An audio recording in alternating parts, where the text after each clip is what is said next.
Hi guys, আজ থেকে ওই 2-3 দিন আগে আমি গিয়েছিলাম একটু সিউড়ি। কারণটা হচ্ছে আমি কম্পিউটারে একটা কোর্স করছিলাম, সেটা হচ্ছে ট্যালি। তো সেটা কমপ্লিট হয়ে যায় আর এক্সামও দিয়ে দিই ওই কিছুদিন আগে, কিছুদিন বলতে ওই 1-2 মাস আগে। তো সেটারই সার্টিফিকেট চলে এসছে। তো স্যার ফোন করেছিল আসার জন্য, নিয়ে যাওয়ার জন্য সার্টিফিকেটটা। তো সেই জন্য গিয়েছিলাম।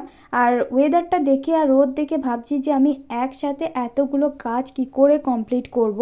মানে আমি সিউড়ি বোলপুর গেলে শুধু নিজের কাজটা নয়, বাড়ির অনেকগুলো কাজ থাকে, তাছাড়া আরও টুকটাক জিনিসপত্র কেনাকাটার থাকে। তো সেটা একসাথে করে নিয়ে যাওয়া যখনই যাই।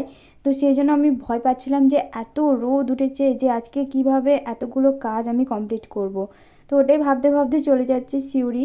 আর এইটা হচ্ছে সিউড়ির বিখ্যাত ওভারব্রিজ, মানে আমি এটা একটা আলাদা শর্টসে আপলোড করেছি। এই ওভারব্রিজটা আমরা কেউ ভাবতে পারিনি যে এত তাড়াতাড়ি কমপ্লিট হয়ে যাবে, বা আমি এই সময় এই বয়সে এই ব্রিজটাতে যেতে পারবো। মানে আমি ভাবলাম আমার বিয়ে হয়ে যাবে, সাথে আমার ছেলেপিলেরও বিয়ে হয়ে যাবে, তাদেরও বাচ্চা হয়ে যাবে, তারপরে আমরা হয়তো এই ব্রিজটা দিয়ে যাব।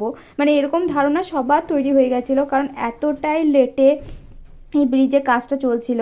মানে আমি তো ভাবতেই পারিনি। তো সেই জন্য একটু আনন্দতে কয়েকটা ভিডিও বানিয়ে নিই।